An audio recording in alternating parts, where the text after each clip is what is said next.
Hey guys, welcome back to Words of War. My name is Jorge Guerra. And I'm Sergio Guerra. And this is our spoiler review for Teenage Mutant Ninja Turtles, TMNT. So if you're looking for the non-spoiler review, click up here. Also, there'll be a link on the description. But starting off, synopsis. Well, definitely, even before the synopsis, there's a reason why there's a spoiler review on this one, okay? There's a lot of things to explain our point. Unfortunately, we couldn't say, probably because it's going to tell you a little bit much more than you need to know.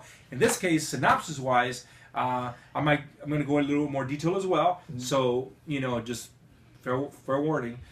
So the movie is pretty much Ninja Turtles. You guys probably already know that. It's four mutant Ninja Turtles mutated from some sort of experiment. In this case, in this film, it's an experiment that involved April O'Neil's father injecting some sort of serum into the turtles and into tiny little Splinter, in a lab to create some sort of cure for a eventual virus outbreak that Shredder and the Foot Clan were planning. And April O'Neil's father didn't really know much about it, so it ends up happening. You find out later in the story that he tried to burn everything down, didn't succeed of getting rid of everything. His daughter saved the turtles and Splinter and threw him in the sewer, and that's where they kind of grew up. So then you get them as adults, of course, trying to stop the evil Foot Clan from taking over the city, which is now what Shredder's trying to do since he didn't succeed with this thing or whatever. So if you've never seen the movie, it doesn't happen in that order, but that's pretty much the timeline of what happens in the film. Yeah.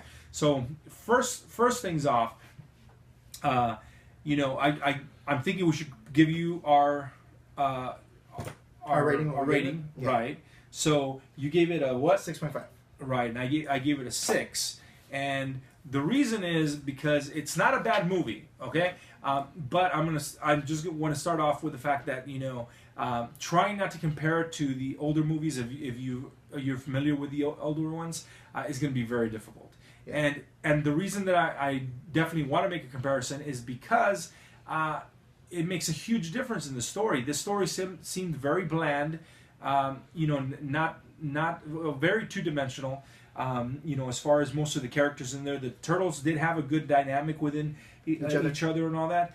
But I think part of it comes down to the fact that in this origin story of theirs, they're just lab animals pretty much. Actually, April calls them her pets. Her pets, yeah. Right, and then all they're doing, they're in little cages, watching all this happen. Then they get saved and they get thrown in the sewer. And when the movie starts off, Splinter's speaking, and he's the wise guy, the wise old man, as we all got to know him, and he's sensei, and he's speaking like Japanese words and stuff, and you see the turtles, and the turtles are obviously into ninjutsu, and they're learning from their master. And they go into this whole explanation about this, and in the at least the first couple of movies and the cartoons, it was more of the fact that Splinter was like a master already in ninjutsu, I'm sorry. And he had this rivalry with Orokusaki, which is the Shredder. And when the mutagen took place and it turned him into a rat, and turned the turtles into what we know and love, right? That whole history gets carried through. Over, yeah. And in this movie, that never happens because they've never met Shredder. Yet, Splinter has been talking about Shredder to these kids in this movie their whole life.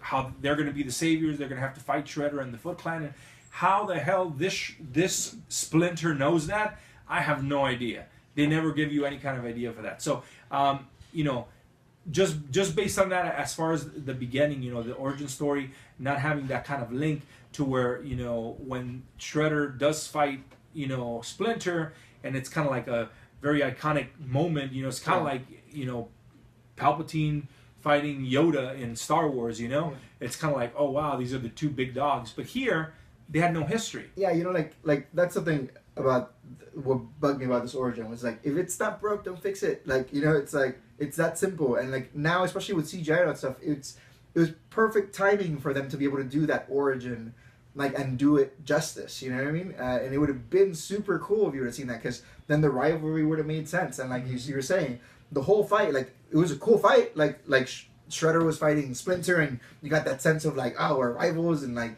and they were talking like they had history, and it's like, but you don't, you were a rat that was like being experimented on, and you happen to see, and over here, that it was a Shredder's plan to make this mutagen, and blah blah blah, and that's why April's father got killed. But you know, it's like there really is no hatred there, and like, you know, there was some. You know, there was some parts where they really tried to get that whole like, oh, rat and blah blah blah, and you feel that tension between them, but you're sitting there going like, why, why is this even happening? But yeah, like I mean, I'm very much on that camp of like that origin story was very very just glazed over, and it felt like they were trying to start the movie and trying to be like, oh, you know everything about this, but it's like trying to go like, hey, Spider-Man got bit by a radioactive spider, let's start the story. It's like, you know, you've got to see that happen, that transformation, that history. That's what's going to, you know, attach you to the characters and hate the bad guy. I mean, not hate the bad guy, but, you know, like have that same kind of like you know, you're bumping heads with the bad guy for the same reason, because you want to be on the side of the good guys, some people. And what's called, but yeah, so like, you know, like I thought that was kind of broken as far as this movie. Yeah, and the script definitely was not the best, I think. The humor in it, or the yes, the timing of it, right? It was just especially at the beginning. The whole beginning in this film, I thought was just very two dimensional, too dull. The jokes never hit, you know. And you know, and like I said in the other review, like this movie was made for like a younger crowd, you know, like they don't really care. You know, for those of us that maybe, you know, were fans of the material before, they're just trying to create a new product that looks good and whatever that new fans can link, you know, down to or up to. But even kids in the audience that we're seeing, you know, kind of where they're kind of like, what the hell's going on? You know, they just didn't, I think, write it in a way that it can actually connect to people. Yeah. And by the time, and this is just through the virtue of time, that you've been seeing these people and, you know, they've been pushing in your face that you should care for them and all that stuff. By the time you actually do end up having any kind of like connection to these characters, you know, it's the end of the movie. Yeah. And then it ends just as weird and abrupt as the beginning, with like so many holes. There's, you know, again, the mutagen, if you've already seen the movie, who, you know, who knows, you know, even what they were thinking about that mutagen, why it's called mutagen. There's all these kind of little holes in that. But anyways, you know, Shredder falls from the building, smashes into concrete, you know. We all pretty much know he's not dead because it's a bad guy in a movie and stuff like that. Doesn't happen, right? But he falls with the mutagen, and when they show him again afterwards, it's like cracked open, you know, and he moves his hand, so you know he's alive. But the movie, again, the reason I think it feels weird when it finishes is because it leaves you with no real closure. The turtles have some mutagen. They maybe stole it from, you know, where Shredder was or something. They don't explain at all how they got their hands on mutagen, which, you know, miraculously is able to save Splinter's life. Again, for some unknown reason, it's just he was just beaten up, pretty much. I mean, he had rocks fall on him and stuff like that. Wow. Yeah. So, anyways, why this antivirus that they were developing is all of a sudden just a cure-all, end-all for everything? Who knows? You know. So they have that. They give it to Splinter, and he comes back, but they never show what happens with Shredder. There's a huge crowd around this crater and Shredder. Yeah. Did anybody take him into custody? Did he fight anybody back or whatever? What happened to the actual canister of mutagen? Oh, they showed they broke. That was broken. Well, that's what I'm saying. It was cracked or whatever, you know. But the thing is, how did the turtles get it in? Maybe they still took most of it there. Like, you never get to see. There's too many questions, and they're not good questions that make you go like, hey, I wonder what's going on. Yeah, it's the not questions it's not of like on purpose. It's more of a like, let's just write this. You know, and the thing is, like, you know, what you were saying as far as what I found kind of problematic with this movie is they spent the whole beginning trying to tell you how absurd this idea of Mutant Ninja Turtles was. You know, they spent like a good almost hour like trying to make it seem like April was crazy. They could have spent that time on character development for April, on her and Vern, on the turtles, because if you're gonna create a world where something fantastic was happening, then you've gotta believe it, and it's gotta be believed in there. You know what I mean? And especially if you're gonna end up turning around and making those turtles her pets. Like it's just like you can't spend an hour telling us how crazy April O'Neil is for thinking that. You know what I mean? It's like all of that hour that they spent, I've seen done in other movies in 15 minutes, and then you move on to, meeting up the characters, which was totally missing here. Was that whole meet? That's what we were talking again before about the rivalry, about the turtles themselves.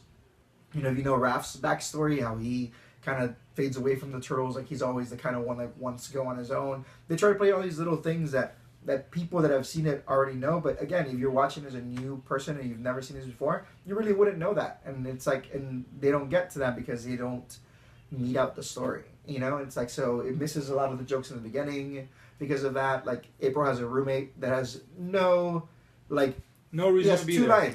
Two lines just to make her seem crazy. And, Whoopi Goldberg's in this for 2 scenes again, just to make April seem crazy. And it's just like, they wasted all this time where they could have used it somewhere else. And and the reason I think the reason, and maybe I'm totally wrong, but I feel like this movie was made as a setup for more movies. Yeah. And I don't like to get into like conspiracy theories or things about like politics and all that in films, but I think there's a huge difference when you make a movie literally because you say, what, I got a really good story, I want to tell people, or I have a new creative way to tell this particular story again, and I think people will like it, and it's full, and here it is, and then based off of the people that like that, say, you know what, I got some more for you, and then go and do a part 2. Yeah. Whereas movies like this are kind of just like, yeah, I've got this awesome story, but I can't show you the awesome part yet because that's going to be in the next 2 films because we got to get money out of here first. So here's their origin story, and then this is going to be what I kind of wanted to tell you for in real. The first one, but here in the 3rd one, that's where we're really going to go out. Yeah. And that's where the people like Will Arnett come into hand, because Will Arnett's character could have been played by anybody. Yeah. There was really no major chemistry, even though they kind of tried to play on that. Yeah. There was no major chemistry between him and Megan Fox. There's no even like lines or anything in the script that really shows that anything else is going on. Besides one scene in Vernon's apartment where you kind of get the idea that of course he's into April and all that. But nothing really that would develop the story. Like there's no reason for it to be there. Just like April's, roommate and Whoopi Goldberg. Why are they there? Because I'm sure somewhere somebody sat down and wrote these characters and they go, but in part 2, Whoopi Goldberg, we'll use her because she's going to be funny here, and Will Arnett will do this. But that's just, if you don't have a reason for it when you're watching it, it's not good. Yeah, like another thing that irked me is like, the Shredder is supposed to be the Shredder. You know what I mean? And in this, because of the movie's been going on for so long, keeps getting pushed back. Some of it felt like they were just trying to fix the errors. And when you cast the Shredder as an American guy, and then you go, oh, the internet doesn't like that, so let's just make a nameless, person or Japanese guy that's gonna be the Shredder, and we're gonna have this middleman.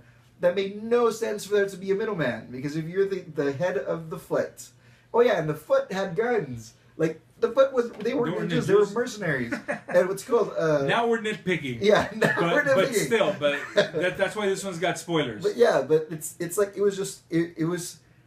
You took it... There was no reason for the Turtles to be ninjas either, because they were huge and they had super strength, and it's like... So, stealthy and like, all that stuff goes out the window because most of their fighting was just... using their strength, and I think that's what when we were growing up, I think that's what made the Turtles special. It's like, they were turtles and they were kids, so they were vulnerable, and it's like, and even in the new Nick cartoon, like they have a smaller like they're smaller, they're built smaller frame, and what's called and you get that sense of like, these are still kids, like they can get hurt, and here they just seem like these humongous things that were like invincible, so why even worry about them? Where's the connection? It's like, so and then like I said, the Shredder had no reason for a middleman, like the whole, I'm gonna kill a city with a virus or whatever, that's something that came out in like the TV show, and he just like there was no reason for that guy because he could have just been I have a cure and that's it. Right, and, that's and it. exactly because I guess besides the fact that see you're trying to make reason out of no reason. I guess besides the fact that maybe the Shredder himself doesn't have the biochemical background to be able to make this, but that's why he's got Baxter Stockman, which is supposedly in this film. I didn't catch him yet, but I guess I'm going to try and look for him again. But even their villainous 15-year-old plan is kind of stupid because they're releasing this virus off a huge canister from the top of the building of the man who supposedly is going to come up with a cure, you know? So like he's nobody would notice that. Right. Red spray everywhere. He's going to come in and building. save the world, and that way he's going to make all this money. Ha ha. Who the hell would want that? I mean, why wouldn't the government just take his cure, knowing the fact that he brought it out? It's like, well, I didn't release the virus. Really, here's video of a giant red cloud coming out from your building. And then the motive, because he was going to get stupid rich. When in the movie they already show he's stupid rich. It's like, why do you give me more stupid rich? That makes no sense. And then the reason he shined Shredder was just he's Shredder. He's a bad guy. And the Foot step over people. That's why they're called the Foots. It was just, but yeah. So anyways, big spoilers everywhere here, whatever. But on the good side, I will say, on the good side of this, the CGI was really well done, extremely well done. And the fight scenes between Shredder and Splinter, like that was really cool. I at least liked this movie from the middle on. Like the last 30, 45 minutes of it or whatever were pretty cool. Like I was like, that's not bad. I don't hate that. But that whole hour in the beginning that was just wasted was like just honestly it kind of falls on the not unforgivable part, but like where you're just kind of like, why? Like, why do I have to sit through an hour to get a good 45 minutes of a film? You know what I mean? It's like, it's just a waste. And I don't mind when a movie takes its time. Yeah. But the thing is, as long as it's moving the story forward, then you're okay. It could be slow, even a little too slow for your liking, but the end result is that you still feel more fulfilled or you get more in tune with the movie and its characters. When it's just an hour that looks like, filler or that looks like, well, this is stuff we have to put in there, then it makes it a little bit disappointing. And I think, I wasn't expecting a lot from the film anyways, because from the get-go there's so many things around it that I just was weary of. But it was not a bad film. It wasn't a bad movie as far as, especially superhero type summer movies, go. There's been plenty worse. Yeah. But it's right at that line of how much are you willing to forgive? Yeah. To like the film, like George said, and I totally agree. The last 45 minutes, just kind of, because the first half is like, what the fuck? Fine. That's Shredder. Those are Turtle. They're going to fight. Okay. That's cool. Like, yes. If you get to yourself to that point, you're going to enjoy it, and you're going to probably see it our way. You can't necessarily say, well, this movie sucks, it's bad, or whatever. But you also can't, and I would even say, you almost can't see this movie and just totally love it as a film, unless you're just, really, really in love with the fact that it's a Ninja Turtles movie again. And then, it kind of disappoints me because at least as a new generation, like I understand things need to be remade and there needs to be rehashes of stuff so that new people can come into it. But it's disappointing, especially like with the new Nick show. It's not bad. It's actually pretty good. You know what I mean? I grew up with the old one, so especially for a new generation, for this kind of be the first outing again, they're probably going to enjoy the last 45 minutes, but that first half, it's always going to be like, I can pretty much see it now where kids buy the movie, and what they do is they just skip to the middle, and then they watch from then on. Because that's how kind of almost unimportant that whole first half was. Like to me, to me personally. But yeah, I mean, I don't know, and trying to end on a good note, you know what I mean? Right. It was okay. I mean, I definitely wouldn't watch it again at the theaters, but when it comes out on Blu-ray, might watch it again. Who knows? Maybe I'll buy it. But yeah, I mean, it's not the worst. You can enjoy it, and and that's pretty much all you can really ask for as far as a summer blockbuster movie. It just is a little disappointing. This is kind of the last blockbuster movie, and it looks like it could have been a little bit better. But you know, this production was just kind of bogged down from the get-go with a lot of things. So you know, so if you got a chance to watch it, I mean, and you're a big Ninja Turtles fan, at least give it a chance. Go check it out. Yeah. Like I said, the last 5 minutes, it's not bad. Now, if it comes between you've never seen Guardians of the Galaxy and then this movie, go watch Guardians of the Galaxy, and then just wait for this one on like Redbox or whatever. Anyways, we've been ranting and talking forever. We've never done one of these spoiler reviews, and so I guess so we just want to rant. But anyways, what again? So you know, in this video as well, if you, in case you didn't watch the other one, let us know what you thought. What were your pet peeves about this movie? Don't worry about spoilers. We're gonna put it in big letters at the spoiler review. So if you want to put spoilers in the comments, you know, bitch about whatever you want to bitch about as far as the movie goes. You know, let us know how it compared to the other ones, to the shows. I mean, honestly, this is gonna be the place where you can hash out those things. You know, like that's what we're trying to do, these spoiler ones. So once again, my name is Jorge Guerra, and I'm Sergio Guerra, and you'll have a good one. Bye.